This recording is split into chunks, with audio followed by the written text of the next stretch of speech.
بہت سے ایرانی شہریوں کا خیال ہے کہ بعض ایرانی حکام اور ان کے رشتہ دار ایران پر عائد امریکی اور بین الاقوامی پابندیوں سے براہ راست فائدہ اٹھاتے ہیں، جس میں درآمدات اور برآمدات کا کنٹرول حاصل کرنا بھی شامل ہے۔ تیل کی آمدنی بیرون ملک منتقل کرنا، منی لانڈرنگ نیٹ ورک سے منافع کمانا اور مختلف خصوصی مراحت حاصل کرنا بھی اس میں شامل ہے۔ یہاں تک کہ کچھ سرکاری اہلکار بھی ایسے ایرانی شخصیات کو ایران کی صورتحال کا ذمہ دار قرار دے رہے ہیں۔ اس احتجاج کی حالیہ لہر سب سے پہلے تہران کے بازاروں سے شروع ہوئی۔ دکانداروں نے کرنسی میں روزمرہ کے اتار چڑھاؤ کے رد عمل میں اپنی دکانیں بند کر دیں اور سڑکوں پر نکل آئے۔ احتجاج تیزی سے بازار سے نکل کر معاشرے کے دیگر طبقات تک پھیل گیا۔ اس وقت اقتصادی نعروں نے جلد ہی سیاسی رخ اختیار کر لیا اور مظاہرین نے حکومت کو ختم کرنے کا مطالبہ کر دیا۔ بعد ازاں طلبہ بھی اس احتجاج میں شامل ہوئے اور دیگر جگہوں پر بھی چھوٹے باروبار، اور اگلے دنوں میں دیگر شہروں میں بھی رہبر اعلیٰ آیت اللہ خامنائی کے خلاف بھی نعرے لگنے لگے۔ 4 سال پہلے مہسا امینی کی پولیس تحویل میں ہلاکت نے اسلامی جمہوریہ کے قیام کے بعد سب سے زیادہ وسیع پیمانے پر حکومت مخالف مظاہروں کی بنیاد رکھی تھی۔ یہ مظاہرے بعد میں مہسا تحریک یا عورت زندگی آزادی کے نام سے مشہور ہوئے تھے، اور اس صورتحال نے ایرانی ریاست کی بنیادوں کو ہلا کر رکھ دیا تھا، لیکن آخرکار انہیں طاقت اور بڑے پیمانے پر گرفتاریوں کے ذریعے دبا دیا گیا۔ اگر حالیہ دنوں میں مظاہرے تیزی سے پھیلے ہیں اور گزشتہ کئی روز سے جاری ہیں، لیکن ابھی بھی وہ سن 2022 کے مظاہروں کی سطح تک نہیں پہنچے ہیں۔ ایران میں صحافیوں پر شدید دباؤ ہے اور آزاد بین الاقوامی خبر ایجنسیوں کو یا تو ملک کے اندر سے رپورٹنگ کرنے کی اجازت نہیں ہے، اور اگر اجازت ہے تو بھی ان کی نقل و حرکت پر کڑی نظر رکھی جاتی ہے۔ لہٰذا جو خبریں سامنے آ بھی رہی ہیں اس کا زیادہ تر حصہ سوشل میڈیا سے آتا ہے، اور سڑکوں پر موجود لوگ جو ویڈیوز یا تصاویر بناتے ہیں اسے شیئر کرتے ہیں۔ لیکن ان ویڈیوز یا تصاویر کی آزاد ذرائع سے تصدیق بھی ایک بڑا چیلنج ہے، کیونکہ سوشل میڈیا من گھڑت دعووں اور بے بنیاد دعووں کے لیے ایک زرخیز پلیٹ فارم سمجھا جاتا ہے۔ آرٹیفیشل انٹیلیجنس کے بعد حقائق تک رسائی کے چیلنجز مزید بڑھ گئے ہیں۔ اس صورتحال میں بہت سے مبصرین کا خیال ہے کہ اس احتجاج کے سن 2022 یعنی مہسا امینی کی ہلاکت کے بعد کے احتجاج سے زیادہ سنگین نتائج برآمد ہو سکتے ہیں۔ ایران میں پھیلتے ہوئے حکومت مخالف مظاہروں نے نہ صرف ملک کی سیاست کو ہلا کر رکھ دیا بلکہ عالمی سطح پر بھی تشویش میں اضافہ کر دیا ہے۔ امریکہ کی جانب سے سخت گیر انتباہ بھی سامنے آ گیا۔ امریکی صدر ڈونلڈ ٹرمپ نے ایران کو بڑی مشکل سے خبردار کرتے ہوئے اندیا دیا کہ اگر مظاہرین کو طاقت کے ذریعے دبایا گیا تو واشنگٹن فوری کارروائی سے بھی پیچھے نہیں ہٹے گا۔ اس سخت بیان میں ایران امریکہ پورے خطے کو ایک نئے اور نازک موڑ پر لا کھڑا کیا ہے، جہاں ہر قدم کے اثرات سرحدوں سے کہیں آگے جا سکتے ہیں۔ پیش ہے یہ تفصیلی جائزہ رپورٹ۔ ایران میں ملک گیر مظاہروں پر اپنے تازہ رد عمل میں امریکہ کے صدر ڈونلڈ ٹرمپ نے کہا کہ ایران کی حکومت بڑی مصیبت میں ہے، اگر انہوں نے اپنے شہریوں کو مارا تو ہم کارروائی کریں گے۔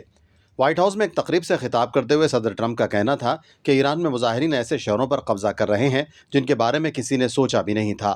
صدر کا مزید کہنا تھا کہ وہ ایران کی صورتحال پر نظر رکھے ہوئے ہیں۔ امریکی صدر نے ایک بار پھر ایرانی حکومت کو خبردار کیا کہ اگر انہوں نے ماضی کی طرح اپنے لوگوں کو مارنا شروع کیا تو ہم کارروائی کریں گے۔ ہم انہیں ایسی شدت سے ماریں گے کہ انہیں بہت تکلیف ہوگی۔ اس کا مطلب فوجی موجودگی نہیں ہے، اس کا مطلب ہے کہ ہم انہیں پوری شدت سے ماریں گے، اس لیے ہم نہیں چاہتے کہ ایسا ہو۔ صدر ٹرمپ کا کہنا تھا کہ امریکہ اپنے مفادات کے لیے دنیا کے کسی بھی ملک میں کارروائی کا حق رکھتا ہے۔ 2 انسانی حقوق کی تنظیموں کے مطابق 28 دسمبر کو احتجاج شروع ہونے کے بعد سے ایران میں اب تک کم از کم 48 مظاہرین ہلاک ہو چکے ہیں، جبکہ ایرانی حکام نے اب تک سیکورٹی فورسز کے 6 اہلکاروں کی ہلاکت کی تصدیق کی ہے۔ مظاہرین ملک میں کرنسی کی قدر میں تیزی سے کمی اور مہنگائی کے خلاف احتجاج کر رہے ہیں۔ اس دوران کئی شہروں میں ملک کے رہبر اعلیٰ کے خلاف بھی نعرے بازی کی گئی۔ صدر ٹرمپ کی جانب سے یہ دھمکی وینزویلا میں ایک ڈرامائی فوجی کارروائی کے دوران صدر نکولس مادورو اور ان کی اہلیہ کی تحویل میں لینے سے 1 روز پہلے دی گئی تھی۔ ایک امریکی صدر کی طرف سے ایران میں جاری احتجاج کے دوران دی جانے والی دھمکی کو ایران میں غیر معمولی قرار دیا جا رہا ہے۔ صدر ڈونلڈ ٹرمپ کے 2 ٹوک اور سخت بیانات نے ایرانی قیادت کو شدید برہم کر دیا ہے، جس کے بعد حکومت نے مظاہروں کو کچلنے کے لیے مزید سخت اقدامات اختیار کر لیے ہیں۔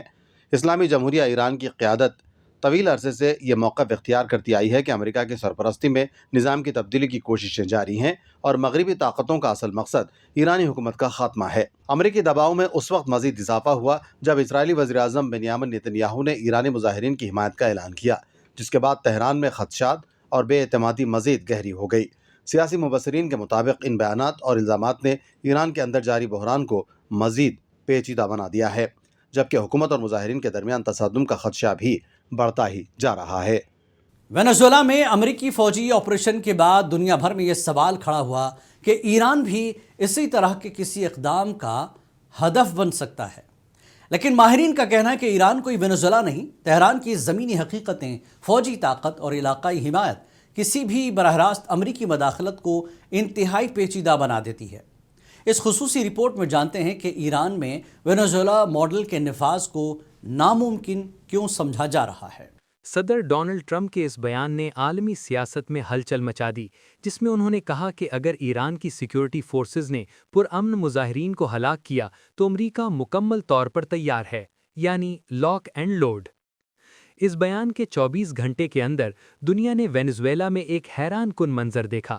امریکی اسپیشل فورسز نے کاراکاس میں کارروائی کرتے ہوئے صدر نکولس مادورو کو ان کی رہائش گاہ سے گرفتار کیا اور منشیات دہشت گردی کے الزامات کے تحت نیو یارک منتقل کر دیا۔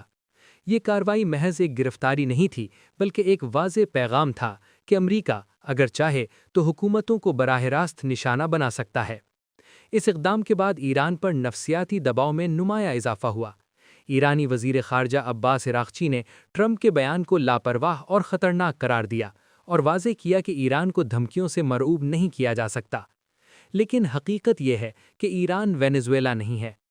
وینزویلا آپریشن کی کامیابی کے پیچھے کئی ایسے عوامل تھے جو ایران کے معاملے میں موجود نہیں۔ امریکی انٹیلیجنس ایجنسی CIA نے 6 ماہ تک کاراکاس میں خفیہ تیاری کی۔ مدورو کے قریبی حلقے میں موجود ایک اندرونی ذریعے نے ان کی نقل و حرکت اور مقام کی معلومات فراہم کیں۔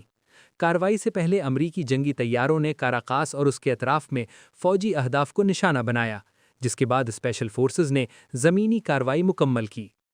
وینزویلا کی فوج اندرونی انتشار کا شکار تھی، جبکہ روس اور چین نے مادورو کی عملی حمایت سے فاصلہ اختیار کر لیا تھا۔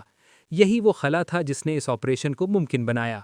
اس کے برعکس ایران نے حالیہ مہینوں میں یہ ثابت کیا ہے کہ وہ حکومت کی تبدیلی کا آسان ہدف نہیں۔ جون میں اسرائیل کے ساتھ 12 روزہ تنازع کے دوران ایران کو شدید دھچکے لگے۔ اسلامی انقلابی گارڈ کور کے اعلیٰ کمانڈر مارے گئے، جوہری سائنسدان نشانہ بنے اور نفسیاتی دباؤ بڑھایا گیا۔ اس کے باوجود ایرانی نظام ٹوٹا نہیں۔ امریکہ کی جانب سے بنکر بسٹر بموں کے ذریعے زیر زمین جوہری تنصیبات پر حملوں نے بھی حکومت کو مفلوج نہیں کیا۔ جواب میں ایران نے سینکڑوں میزائل داغے، اسرائیل کے آئرن ڈوم کو چیلنج کیا اور فوجی اہداف کو نشانہ بنایا۔ ایران کی یہ مزاحمت محض نظریاتی نہیں بلکہ ادارہ جاتی ہے۔ IRGC کی تعمیرات، ٹیلی کمیونیکیشن اور برآمدات پر مشتمل اربوں ڈالر کی کاروباری سلطنت اس کے کمانڈروں کو نظام کے تحفظ میں براہ راست مفاد فراہم کرتی ہے۔ اعداد و شمار بھی ایران کی طاقت کی عکاسی کرتے ہیں۔ ایران کے پاس 10 لاکھ سے زائد فعال اور ریزرو فوجی ہیں۔ صرف IRGC کے کم از کم 1,50,000 اہلکار ہیں جو مشرق وسطی میں عملی جنگی تجربہ رکھتے ہیں۔ اس کے علاوہ بسیج ملیشیا ہے جس کے ارکان کی تعداد لاکھوں میں ہے۔ جغرافیائی اعتبار سے بھی ایران کوئی آسان مہم کا میدان نہیں۔ پہاڑی علاقہ، وسیع شہر اور مضبوط دفاعی ڈھانچہ اسے وینزویلا یا عراق سے بالکل مختلف بناتا ہے۔ مزید یہ کہ روس اور چین کے ایران کو چھوڑنے کے امکانات نہ ہونے کے برابر ہیں۔ دونوں ممالک انٹیلیجنس، جدید ہتھیاروں اور سفارتی تحفظ کے ذریعے تہران کی حمایت کر سکتے ہیں۔ اگرچہ ایران کو شدید معاشی بحران اور مہنگائی کا سامنا ہے اور حالیہ دنوں میں مظاہرے بھی ہوئے ہیں، لیکن یہ احتجاج 2022 کی سطح تک بھی نہیں پہنچے۔ چند دنوں میں 20 مظاہرین کی ہلاکت کے باوجود حکومت کے اندر کوئی بڑی دڑاڑ یا IRGC میں بغاوت نظر نہیں آئی۔ تاریخ بتاتی ہے کہ بیرونی حملے اکثر معاشروں کو تقسیم کرنے کے بجائے متحد کر دیتے ہیں۔ حالیہ اسرائیلی کارروائیوں کے دوران بھی یہی منظر دیکھا گیا، یہاں تک کہ سپریم لیڈر آیت اللہ خامنئی نے بازاروں کے احتجاج کو جائز قرار دیا اور کہا کہ حکومت مسئلے کے حل کی کوشش کر رہی ہے۔ بلا شبہ ایران کو سنگین چیلنجز کے درپیش ہیں، جن میں معاشی بدحالی، جوہری تنازع کا مسئلہ اور قیادت کے مستقبل کا سوال شامل ہیں۔ لیکن یہ بحران آہستہ آہستہ بڑھنے والے ہیں، نہ کہ وہ کمزوریاں جن پر وینزویلا جیسا آپریشن کھڑا کیا جا سکے۔ وینزویلا میں امریکی کارروائی طاقت کے مظاہرے کی ایک مثال تو ہے، مگر ایران کے معاملے میں یہ ماڈل قابل عمل دکھائی نہیں دیتا۔ ایران کے سپریم لیڈر آیت اللہ علی خامنئی نے حکومت مخالف مظاہرین کو سخت تنقید کا نشانہ بناتے ہوئے انہیں شرپسند عناصر قرار دیا۔ ان کا کہنا ہے کہ یہ مظاہرین امریکی صدر کو خوش کرنے کی کوشش کر رہے ہیں۔ ٹیلی ویژن خطاب میں ایرانی رہنما نے واضح کیا کہ اسلامی جمہوریہ ایران سینکڑوں ہزاروں جوانوں کی قربانیوں کے نتیجے میں قائم ہوئی ہے اور کسی دباؤ کے سامنے پیچھے نہیں ہٹے گی۔ دوسری جانب ایران نے اقوام متحدہ کی سلامتی کونسل کو ایک خط ارسال کیا ہے جس میں امریکہ پر الزام عائد کیا گیا کہ وہ ایران میں ہونے والے مظاہروں پر تشدد اور تخریبی کارروائیوں میں تبدیل کرنے کا ذمہ دار ہے۔ ایران میں حالات بدستور کشیدہ ہیں، جبکہ تہران اور واشنگٹن کے درمیان بیانات کی جنگ مزید تیز ہوتی جا رہی ہے۔ پیش ہے یہ تفصیلات۔ ایرانی سپریم لیڈر آیت اللہ علی خامنئی نے صورتحال پر رد عمل دیتے ہوئے کہا ہے کہ امریکہ کے ہاتھ ایرانیوں کے خون سے رنگے ہوئے ہیں۔ انہوں نے الزام عائد کیا کہ کچھ فسادی عناصر عوامی املاک کو نقصان پہنچا کر سابق امریکی صدر ڈونلڈ ٹرمپ کو خوش کرنا چاہتے ہیں۔ آیت اللہ خامنئی نے واضح کیا کہ ایران کرائے کے فوجیوں اور بیرونی مداخلت کو کسی صورت برداشت نہیں کرے گا۔ انہوں نے ایرانی عوام پر زور دیا کہ وہ اتحاد برقرار رکھیں اور امریکی صدر کو پیغام دیا کہ وہ اپنے ملک کے داخلی مسائل پر توجہ دیں۔ ایران کے وزیر خارجہ نے اقوام متحدہ سے مطالبہ کیا ہے کہ ریاستی خود مختاری کے تحفظ کو یقینی بنایا جائے اور ایران کے داخلی معاملات میں عالمی مداخلت کو روکا جائے۔ ایرانی وزارت خارجہ کا کہنا ہے کہ ایران کے داخلی امور پر امریکی بیانات مداخلت اور دھوکہ دہی کے مترادف ہیں۔ ادھر پاکستان میں ایران کے سفیر رضا امیری مقدم نے کہا ہے کہ غیر ملکی حمایت یافتہ عناصر نے احتجاج کو تشدد کی جانب موڑنے کی کوشش کی۔ ان کا کہنا تھا کہ غیر ملکی مداخلت ریاستی خود مختاری کے اصولوں کے منافی ہے اور ایران اپنی تاریخ میں متعدد سازشوں کا سامنا کر چکا ہے جنہیں ہر بار ناکام بنایا گیا۔ ایرانی سفیر کے مطابق ایران کے عوام کی اکثریت ریاست اور سیکیورٹی اداروں کے ساتھ کھڑی ہے اور ایرانی قوم اپنی تہذیب، قیادت اور اتحاد کے ذریعے ہر سازش کو ناکام بنائے گی۔ ماہرین کا کہنا ہے کہ ایران کی حکومت حالیہ کئی دہائیوں کے اپنے سب سے نازک دوراہے پر کھڑی ہے۔ ایک طرف اسے مقامی سطح پر دباؤ کا سامنا ہے اور دوسری جانب خطے کی تیزی سے بدلتی ہوئی صورتحال بھی اس دباؤ میں اضافے کی وجہ بن رہی ہے۔ گزشتہ برس امریکہ اور اسرائیل کے حملوں نے ایران کی دفاعی صلاحیت کو بھی شدید نقصان پہنچایا ہے، جبکہ اس کے دفاعی، جوہری، صنعتی اور ملٹری ڈھانچے کو بھی نقصان پہنچا ہے۔ اسی اثنا میں سرحدوں پر بھی صورتحال ایران کے لیے موافق نہیں ہے۔ شام میں اسد حکومت کے خاتمے کے بعد تہران نے خطے میں اپنا اہم اتحادی کھو دیا ہے۔ دوسری جانب لبنان میں حزب اللہ کے خلاف اسرائیل کی کارروائیوں نے تنظیم کی سینئر قیادت کو ختم کر دیا ہے۔ چند روز قبل وینزویلا میں امریکی کارروائی اور نکولس مدورو کو تحویل میں لینے کی کارروائی نے ایران کے پاس عالمی سطح پر موجود آپشنز کو بھی محدود کر دیا ہے۔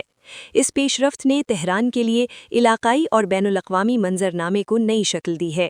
ایران کے پاس اب علاقائی تنازعات میں انحصار کرنے کے لیے کم اتحادی ہیں اور تیل کی آمدنی بیرون ملک منتقل کرنے کے لیے بھی بہت سے چیلنجز ہیں۔ ان عوامل نے اس دوران بڑھتے ہوئے اندرونی دباؤ کی وجہ سے ایران کو اقتصادی طور پر مزید کمزور کیا ہے۔ ان حالات میں ایران کے رہبر اعلیٰ خامنئی شاید اپنے دور اقتدار کے سب سے غیر یقینی وقت سے گزر رہے ہیں۔ 30 سال تک خطے میں انتہائی احتیاط کے ساتھ بنائے گئے اتحادیوں سے محرومی اور پابندیوں سے بچنے کے لیے طریقہ کار کا اثر زائل ہونے اور جوہری تنصیبات کی تباہی نے ایران کی مشکلات میں مزید اضافہ کیا ہے۔